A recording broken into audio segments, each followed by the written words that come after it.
Assalamualaikum warahmatullahi wabarakatuh. Perkenalkan, nama saya Nuraisyah Matondang SH. Saya mengajarkan mata pelajaran Pendidikan Kewarganegaraan dan Pancasila di SMK Negeri 14 Medan, sekaligus sebagai mahasiswi PPG dalam jabatan tahun 2023 kategori 1 angkatan 3 program Pendidikan Pancasila di LPTK Unimed dengan nomor peserta 202162618557. Pada hari ini, Senin, tanggal 4 Maret 2024, saya akan melaksanakan praktik pembelajaran di SMK Negeri 14 dengan materi peranan pers di Indonesia untuk memenuhi persyaratan uji kinerja. Berikut video pembelajaran saya.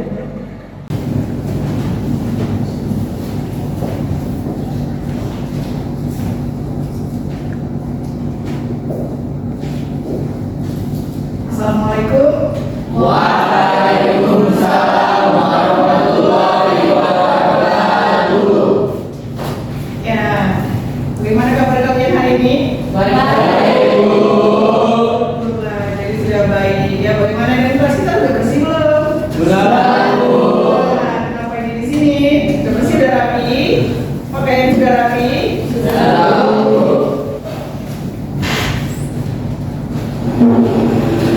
Ya baik, terima kasih Guru.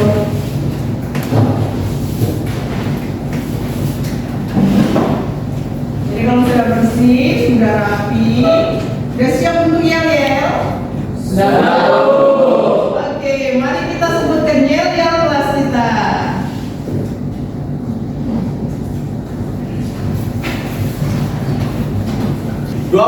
BKB. Maju, cerdas, berprestasi. Iya, baik, benar sekali ya, luar biasa, maju cerdas berprestasi. Yel-yel yang sangat bagus. Langsung aja dipimpin doanya. Sikap berdoa.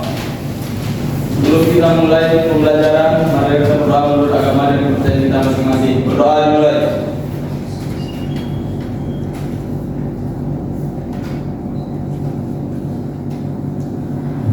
Doa selesai. Beri hormat. Selamat pagi. Ya, silakan duduk ketua kelas. Ibu periksa kehadirannya dulu ya. Iya, Bu. Sekretaris, ada yang tidak hadir hari ini? Baca, Bu, ada semua.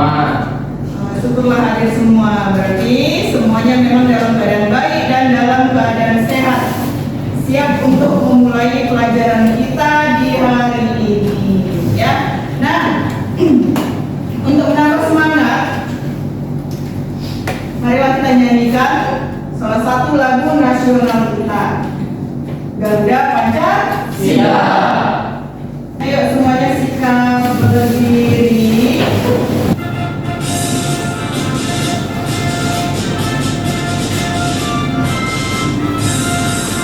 Garuda Pancasila, akulah pendukungmu. Pada proklamasi, sedia berkorban untukmu. Pancasila esa negara, rakyat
wartawan. Baik, terima kasih Abdal.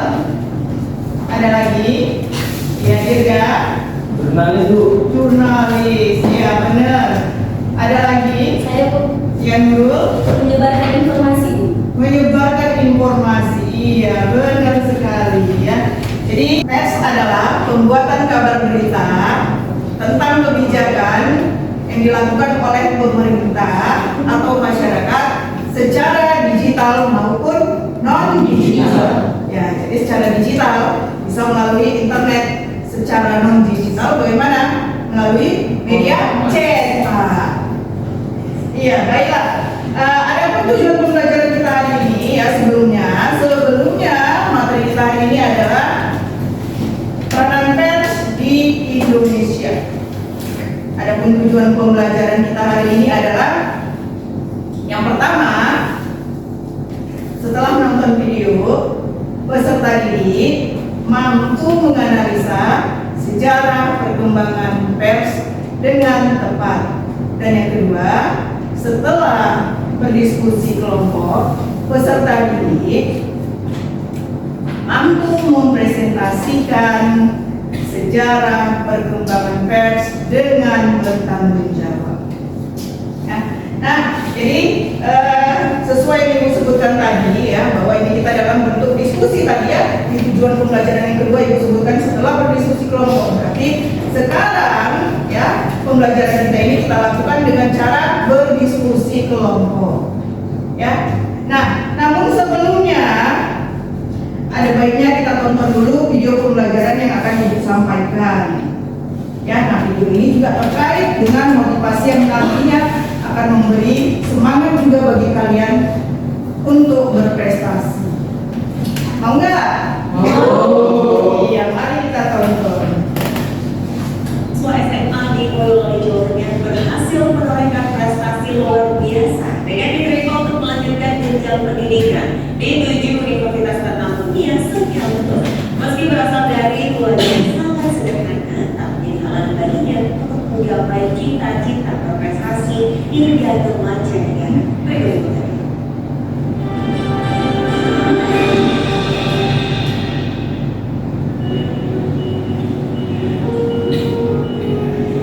Prestasi membanggakan datang dari Adrian Hafiz Anafi, salah satu siswa SMA Kadikadir Gasara Boyolali, Jawa Tengah, yang berhasil diterima untuk melanjutkan jenjang pendidikannya di 7 kampus ternama dunia. Tak hanya itu, namanya juga tercatat lolos di sejumlah kampus favorit nasional karena kecerdasannya di bidang akademik. Berkat kegigihan dan kecerdasannya, Adrian diterima untuk berkuliah di University of Toronto, Kanada, University of British Columbia, Kanada, the University of Western Australia, Wageningen University, Belanda, University of Otago, Selandia Baru, Curtin University, Australia, dan Victoria University of Wellington, Selandia Baru. Meski terakhir dari keluarga yang sangat sederhana, tak menjadi halangan bagi Adrian untuk mencatatkan prestasi luar biasa yang membanggakan kedua orang tuanya dan juga sekolah tempat dirinya menimba ilmu.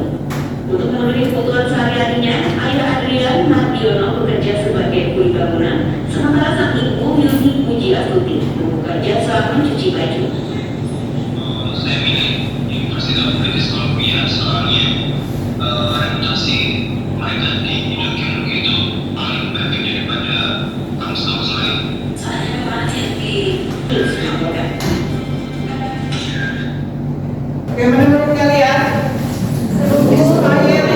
Inspiring nggak?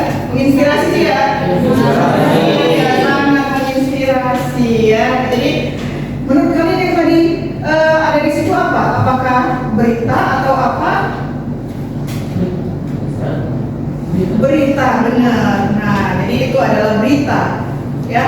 Nah, jadi pers menyebarkan berita, pers menginformasikan kabar.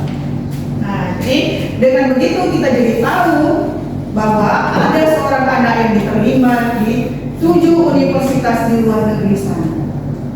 Tanpa adanya berita, apakah kita tahu ada anak yang sangat luar biasa itu? Tidak. Nah, jadi itulah pers, memberikan informasi kepada masyarakat. yang berdasarkan kepada fakta. Iya, baik. Sekarang kita lanjut dengan materi pembelajaran kita. Ya, nah materi pembelajaran kita juga kita lihat di video pembelajaran, ya.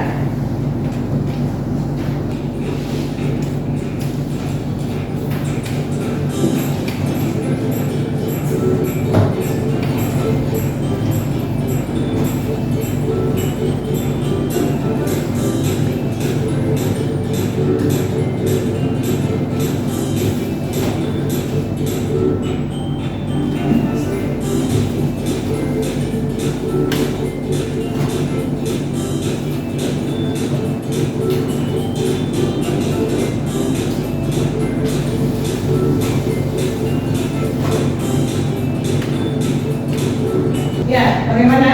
Sudah paham mengenai materi kita? Ya, tadi sudah ada dijelaskan di papan tulis, ya, di melalui video kita ini, ya, mengenai pers. Ya, kami juga sudah menonton video mengenai pemberitaan. Jadi kalau kita bicara mengenai pers, memang terkait dengan berita. Ya, jadi sekarang ini sangat banyak berita bisa kita akses, ya, baik itu melalui media sosial maupun televisi. Nah, pers, ya, dari sejak kita merdeka mengalami banyak sekali perubahan. Ya, perkembangannya juga sudah sangat luar biasa. Pers membuktikan bahwa dengan adanya pers membuktikan bahwa negara kita ini adalah negara yang menganut asas demokrasi.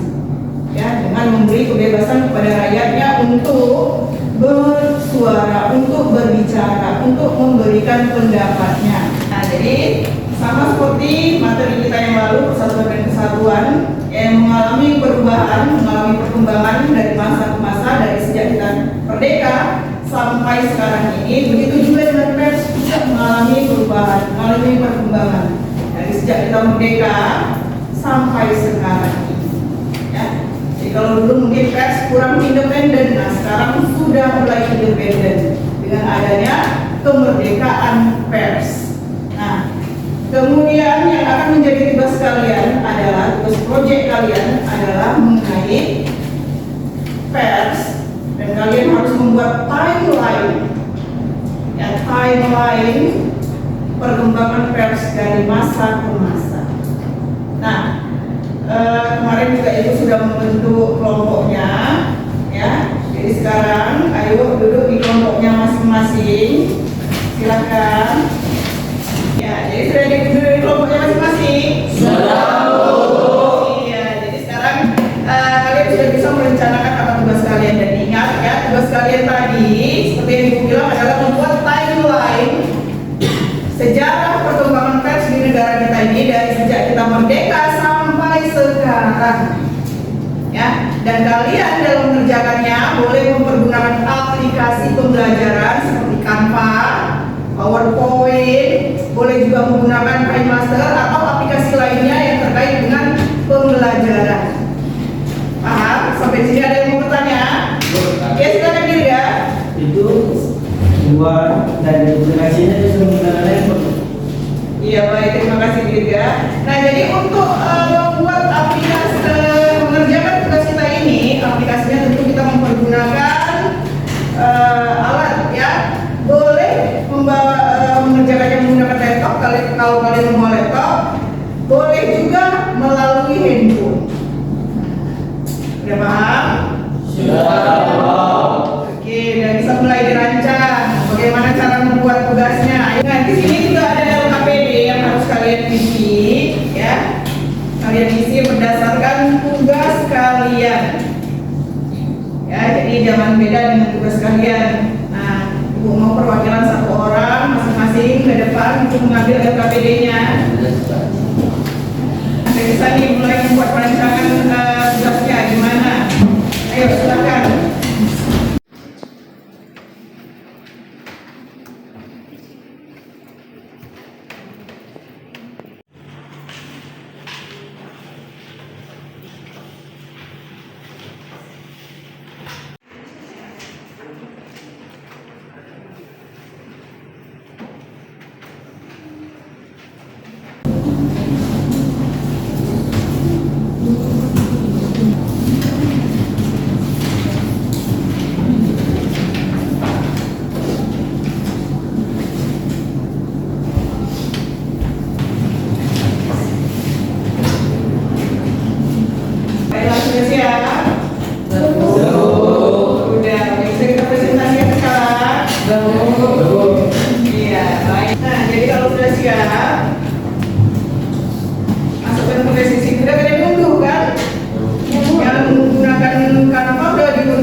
Saya Febri. Saya Syarihab. Izinkan kami mempresentasikan tentang hasil proyek kami mengenai perkembangan pers di Indonesia pada masa Orde Baru yang akan disampaikan oleh rekan saya. Saya Sari, saya akan mempresentasikan tentang perkembangan pers di Indonesia pada masa Orde Baru. Di awal masa Orde Baru, pers sempat menikmati kebebasan pers melalui TAP MPR nomor 32 atau MPR pada tahun 1966 yang menegaskan bahwa yang pertama, pers nasional tidak dikenakan sensor dan pemberedelan. Yang kedua, kebebasan pers sesuai dengan hak asasi warga negara. Setelah tanggal 15 Januari 1974, kembali terjadi tekanan sehingga mematikan kreativitas dan kontrol pers. Pada masa pasca Orde Baru atau reformasi, di masa reformasi sistem pers jadi lebih bebas. Bahkan kebebasan yang sangat luas ini disebut kemerdekaan pers. Menurut Aliansi Jurnalis Independen atau AJI, ada beberapa fenomena sebagai awal perkembangan media di awal abad 21, yaitu sebagai berikut. Yang pertama, berkembangnya media-media waralaba atau Prancis yang mengambil brand terbitan luar negeri untuk diadaptasi dan diberi muatan lokal. Yang kedua, masuknya perusahaan-perusahaan dan media ke dalam industri media. Yang ketiga, perkembangan industri multimedia seperti internet atau cyber media. Yang keempat, fenomena industri media masuk ke dalam bursa. Yang kelima, munculnya penerbitan yang lebih terbatas daripada penerbitan umum. Sistem pers yang sesuai bagi bangsa Indonesia adalah didasarkan pada ideologi dan kultur kebudayaan bangsa sendiri, yaitu Pancasila. Sistem ini disebut sistem yang bebas dan bertanggung jawab. Baik, dari pembahasan yang kami sampaikan tentu banyak sekali hal-hal menarik untuk kita bahas lebih lanjut lagi. Akan lebih seru jika kita saling bertukar ide, pikiran, atau gagasan, ataupun saling memberikan saran. Maka dari itu kami membuka kesempatan kepada teman-teman semuanya. Apakah ada yang ingin memberikan pertanyaan? Ya, silakan Nasar. Saya Syamutiara dari kelompok persatuan ingin bertanya kepada kelompok integrasi. Apa itu sistem bebas dan bertanggung jawab dalam perkembangan pers pada masa pasca Orde Baru atau reformasi? Saya akan jawab dari pertanyaan Nasya dari kelompok persatuan, yaitu sistem pers bertanggung jawab dan bebas berarti menerapkan kebebasan pers yang bertanggung jawab kepada masyarakat atau kepentingan umum. Terima kasih Bapak, jawabannya saya terima. Baik, ada lagi yang ingin bertanya? Silakan ya. Saya ingin bertanya tentang peranan pers dalam menjaga kebebasan berpendapat di Indonesia. Terima kasih atas pertanyaannya. Saya akan menjawab pertanyaan dari kelompok nasionalis. Kita memberikan ruang untuk masyarakat untuk menyampaikan pendapat, mengkritik jalan pemerintah dan mengawasi jalan pemerintahan. Ya. Ya, terima kasih atas jawabannya. Baik, jika tidak ada lagi kami tutup. Maaf jika ada kesalahan atau jawaban yang kurang tepat. Kami akhiri presentasi kami hari ini. Assalamualaikum warahmatullahi wabarakatuh. Waalaikumsalam warahmatullahi wabarakatuh. Baik, silakan duduk.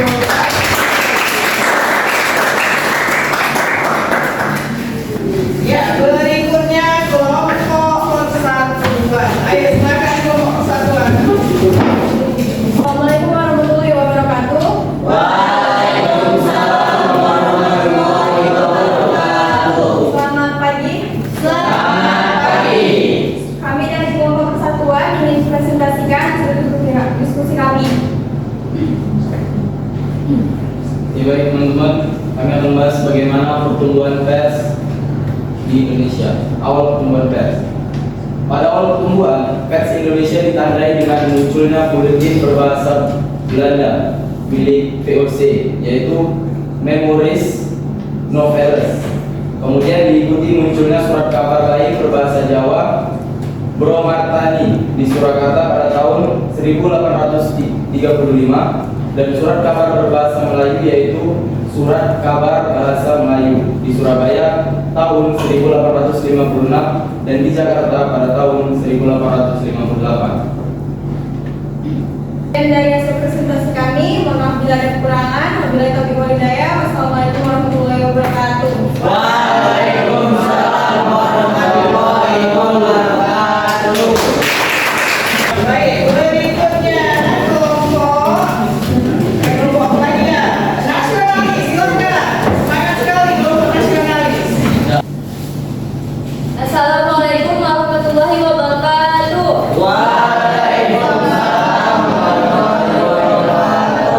Selamat pagi semuanya. Perkenalkan, saya Ades Salwatika, kami dari kelompok nasionalis.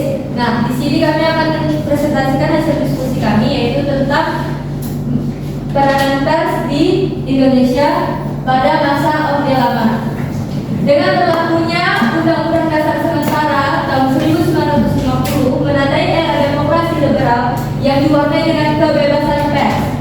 Jumlah surat kabar meningkat pesat, namun kemudian terjadi pemberantasan pers oleh pemerintah pada tahun 1957 yang mengawali kematian pers di Indonesia. Di era demokrasi, intervention pers ditempatkan sebagai alat revolusi. Isi berita harus sesuai doktrin. Dan jika tidak ada pertanyaan, maka kami akhiri. Wabillahi taufiq wal hidayah. Wassalamualaikum warahmatullahi wabarakatuh.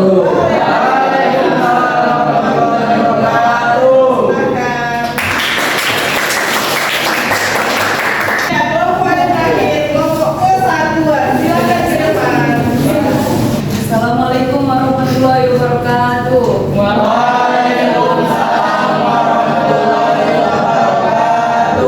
Selamat pagi.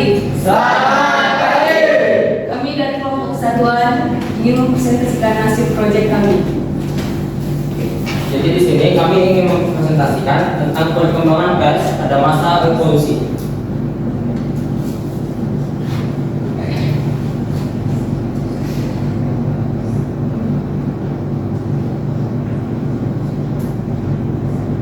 Nah, pada masa ini sudah terbit kabar harian dengan jurnalisme politik. Surat kabar tersebut dikelola oleh pemerintah Belanda dan ketuhanan Cina yang sangat kuat secara ekonomi. Pasca 17 Agustus 1945, pers menjadi corak penguasa politik, mendukung perjuangan dan melawan strategi pecah belah Belanda. Jurnalis politik berkembang lagi dan organisasi wartawan atau PWI lahir tanggal 9 Februari 1946. Jika tidak ada pertanyaan, saya akhiri. Wabillahi taufiq wal hidayah. Assalamualaikum warahmatullahi wabarakatuh. Waalaikumsalam warahmatullahi wabarakatuh. Ya, baiklah. Jadi semua sudah mempresentasikan hasil dari tugas kelompok kalian. Nah, sekarang Ibu mau kalian sendiri yang memberi penilaian terhadap hasil proyek teman kalian. Baik, kita mulai dari kelompok persatuan. Bagaimana menurut kalian hasil kerja kelompok persatuan? Silakan berikan pendapatnya.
soal, jangan soal ya.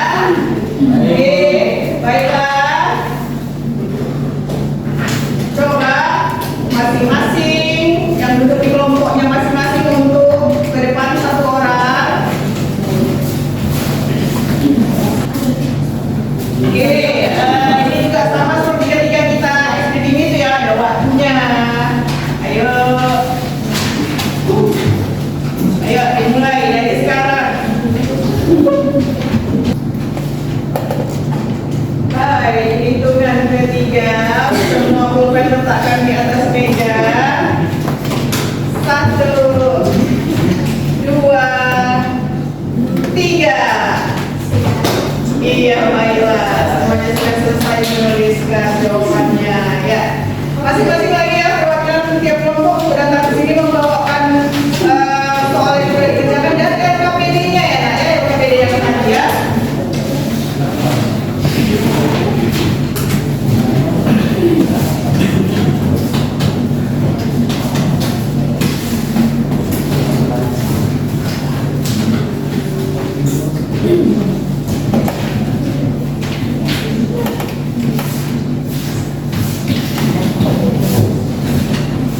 Ya, jadi semua udah menunggu tugasnya ya? Iya, nah jadi kalau begitu terkait materi kita hari ini, apa yang kesimpulannya yang bisa kalian peroleh? Silakan Najwa. Pers sangat penting bagi perkembangan demokrasi di Indonesia dengan memberitakan setiap peristiwa berdasarkan fakta. Iya, benar sekali. Terima kasih Najwa. Nah, lantas apa pelajaran yang kalian dapatkan hari ini? Silakan Dea. Kita telah mempelajari peranan pers di Indonesia dan bahwa pers harus mandiri dan bertanggung jawab dalam pemberitaan. Iya, benar sekali. Terima kasih Dea. Nah, bagaimana menurut kalian pembelajaran kita hari ini? Ibu mau per kelompok yang menjawab, ya? Bagaimana kelompok integrasi? Menurut kamu, menurut kalian pembelajaran kita hari ini? Sangat bermanfaat, Bu. Mantap. Dan bagaimana dengan kelompok kalian? Luar biasa. Luar biasa. Bagaimana dengan kalian? Seru. Bagaimana menurut kalian? Nawawasan, Bu. Iya.